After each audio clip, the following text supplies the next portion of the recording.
Hey everybody, Cricket Starboy, Tyrelle, Audain back with another video. Hope you guys are all well and in very good health. The second day's play of the first test match between Australia and India have just gotten underway a little while ago. But I want to look back at day one of the Aussie-India test along with the West Indies-Bangladesh test that bowled off today. And I gotta say that both first day's play of action from both matches have been very exciting. But we started with Perth.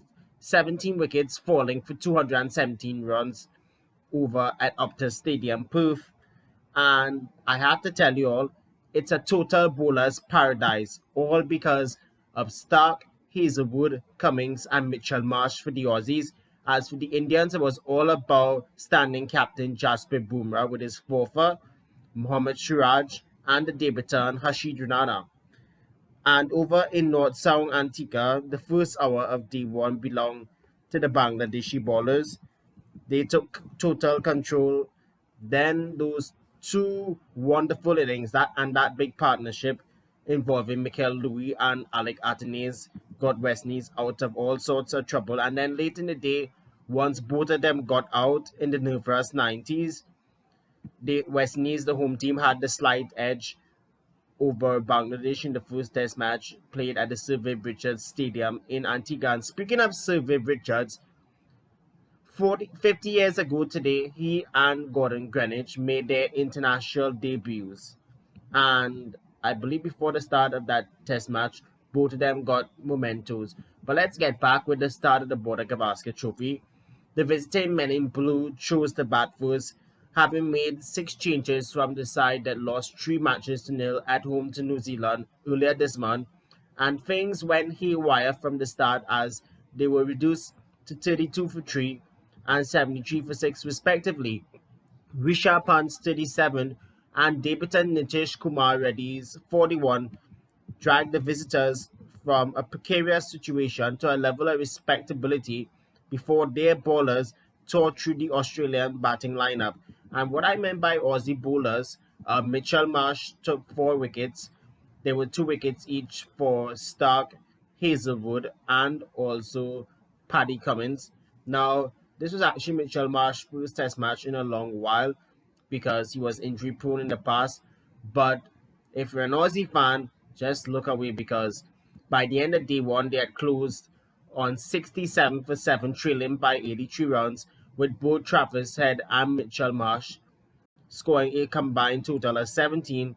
But all eyes were on India's standing captain Jasprit Bumrah, who filled in for Rohit Sharma, who recently became a father of 2 again. He had outstanding figures of 4 wickets for 17 runs, and he was the man that caused that top order collapse, dismissing Khawaja, the debutant Nathan McSweeney, and Steve Smith first ball. And literally, he was India's saver on the day. By the close, India were bowled out for 150 in the second session. Australia had 67 for 7 at the close. I have to double check and see what's the latest update on that, which I will talk about in a next video. So moving from the land down under to the northern hemisphere here in the Caribbean, or should I say up in Antigua, Mikel Louis and Alec Athanaze both fell short of maiden test match centuries as the home team, the West Indies, reached 250 for 5 at stumps on the opening day of the first test match of 2 matches against Bangladesh. Louis made a patient 97 while Athanaze fell for 90, or should I say hit 90, as they shared a 140-run partnership for the 4th wicket after both of them came together at the score of 84 for 3 after Taskin Ahmed's double strike, dismissing Craig Bradford for a paltry pain-struck 4, or should I say 38 ball 4 runs, and Kisi Kati first ball. Taskin Ahmed, by the way, he was the pick of the bowlers on the day for Bangladesh, taking a couple of wickets. But after both Athanaze and what they call him, Louis, got together at 3 for 84, they put on a stand of 140 for the 4th wicket, and after both of them departed in the 90s, it was left to Joshua De Silva's 14 not out and Justin Graves' 11 not out to see West Indies through to stumps as bad light brought an end to the day's play. Just about after 5 this afternoon, about 15-20 minutes after the original schedule closed. So my take on the Australia-India Test match, so as West Indies Bangladesh, I do not see the match going past 3 days or so because the pitch at the Optus Stadium, it's a bowler's paradise. One, two, there's a lot of pace and bounce in it, and I have to also tell you all, there's nothing in for the spinners at all. And that was one of the big shockers I had seen on the India's management is how they left out both Ashwin and Jadeja, two of their long-time spinning all-rounders, and I was kind of surprised by it, but at the same time, are looking forward to the future. Good to see that Nitish Kumar Reddy's bowling all-round performances are finally being taken notice by Gambhir and the management. And even Harshit Rana, I'm very happy for because he could have actually gotten a debut when India had played New Zealand in the dead rubber in Mumbai on what was a turning track, but in the end they decided to hold him back by letting him play one more county game. And all the rumors about Mohammad Shami joining the Indian team in Australia, I think it's a whole set of rubbish. Look, Shami has been out of cricket for the last year. He just made a comeback recently for Bengal in the Ranji Trophy where he had brilliant figures, but it's too early for him to rush back into the Indian side. What if he comes back and aggravate the same injury again? That is the next question. But moving away from that, Australia, they have a serious batting dilemma.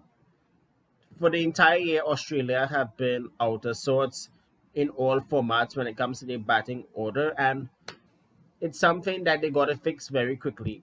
And then to add salt to the wound, commentator Ricky Ponting, who predicted that Australia would win the series, he, along with Aussie assistant coach, former New Zealand left arm spinner Daniel Victory, are expected to be in Jeddah, Saudi Arabia this weekend for the 2025 IPL mega auction. Now, it's kind of weird that the IPL auction is happening the same time with the test series involving Australia and India. I understand they always want to have auction around this time of the year, but when there's a massive test series like this, that ain't making any sense. It ain't making no sense. It's a Trinidadian slang I just used. But coming back to West Indies, Bangladesh, both West Indies and Bangladesh have fragile batting lineups currently. Same thing can be said for Australia and India. But the problem here is how can you survive 38 balls for 4 runs for Craig Brathwaite, for a man who has played over 100 test matches and has a mediocrity average of less than 30? I find that, in my view, is a lot of mediocrity, and I hate mediocrity. And a bit disappointed that Kisikati got out first ball. Hopefully, he comes good in the second innings. Or the bowlers itself, when they come out to bowl tomorrow, uh, bowl with pace and fire. Because from what I was told, that the pitch in Antigua was supposed to expect a lot of pace and bounce. And I was kind of puzzled by Bangladesh's decision to go in with two of their main spinners along with three quicks. When there's a lot of pace and bounce on the wicket, I would rather go with four seamers. But kind of an interesting call made by their captain, Mehndi Hassan Miraz, who was actually on the wicket taking list today, dismissing Louis for 97. But other than that, excuse me, Bangladesh has struggled since that 2-0 series whitewash in Pakistan back in August, September. And since then, they've been mediocrity, unfortunately, to say the least. So, with all of that said, with all the mediocrity talk and all the drama and the excitement is happening in Test match cricket, the longest format of the game is still alive, and I cannot wait to see what the rest of the match, what the rest of the games are having because I know for a fact Australia and India is not going to last 3 days, given how the pitch is very pacey and fiery. And I can also say the same thing about the Antigua pitch, but given how West Indies is known for unpredictability, I would rather give it 3 to 4 days. So I'm gonna wrap up the video here. Hope you guys liked it. Be good, be cool, stay safe, stay blessed. Love you all. Bye guys.